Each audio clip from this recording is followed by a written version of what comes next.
मार्च 22।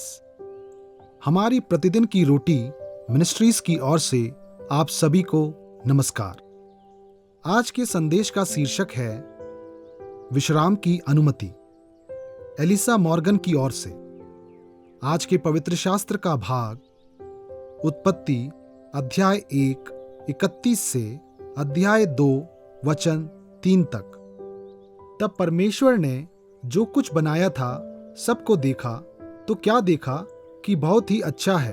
तथा सांझ हुई, फिर भोर हुआ। इस प्रकार छठवां दिन हो गया। यूं आकाश और पृथ्वी और उनकी सारी सेना का बनाना समाप्त हो गया। और परमेश्वर ने अपना काम जिसे वह करता था 7वें दिन समाप्त किया। और उसने अपने किए हुए सारे काम से 7वें दिन विश्राम किया।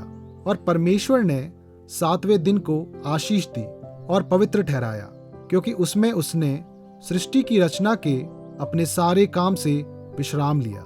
मुख्य वचन उत्पत्ति अध्याय 2:2।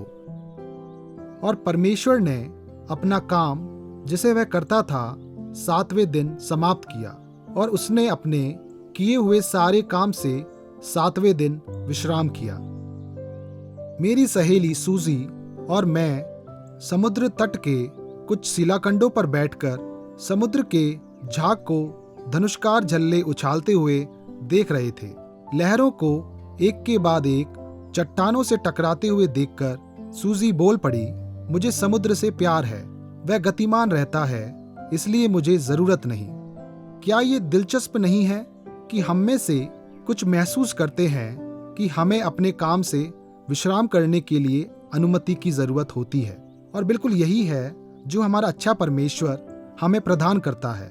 6 दिनों तक परमेश्वर ने प्रकाश, भूमि, पेड़ पौधे, जानवरों और मनुष्यों को बनाकर पृथ्वी को अस्तित्व में लाया। फिर 7वें दिन परमेश्वर ने विश्राम किया।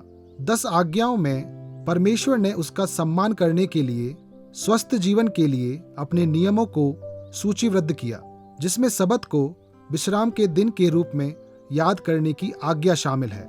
नए नियम में हम यीशु को नगर के सभी बीमारों को चंगा करते हुए देखते हैं। फिर अगली सुबह प्रार्थना करने के लिए एकांत स्थान पर जाते हुए पाते हैं। उद्देश्यपूर्ण ढंग से हमारे परमेश्वर ने काम किया और विश्राम किया।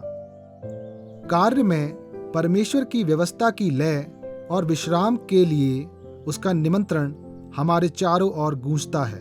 वसंत के रोपण से ग्रीष्मकाल में वृद्धि, पतझड़ में फसल और शीतकाल में विश्राम मिलता है। सुबह, दोपहर, शाम, रात। परमेश्वर हमारे जीवन को काम और आराम दोनों के लिए आदेश देता है, हमें दोनों करने की अनुमति देता है। जरा सोचें, आप काम और आराम के बीच अपने जीवन में संतुलन कैसे बनाएंगे? परमेश्वर के लय ताल और विश्राम के उदाहरण पर विचार करने के लिए आप प्रत्येक दिन कब और कैसे रुक सकते हैं? आए हम प्रार्थना करें। प्रिय परमेश्वर, आपका धन्यवाद कि आपने मुझे आपकी महिमा और मेरी भलाई के लिए काम करने और विश्राम करने के लिए आपके हृदय का अनुसरण करने के लिए बनाया। आमीन।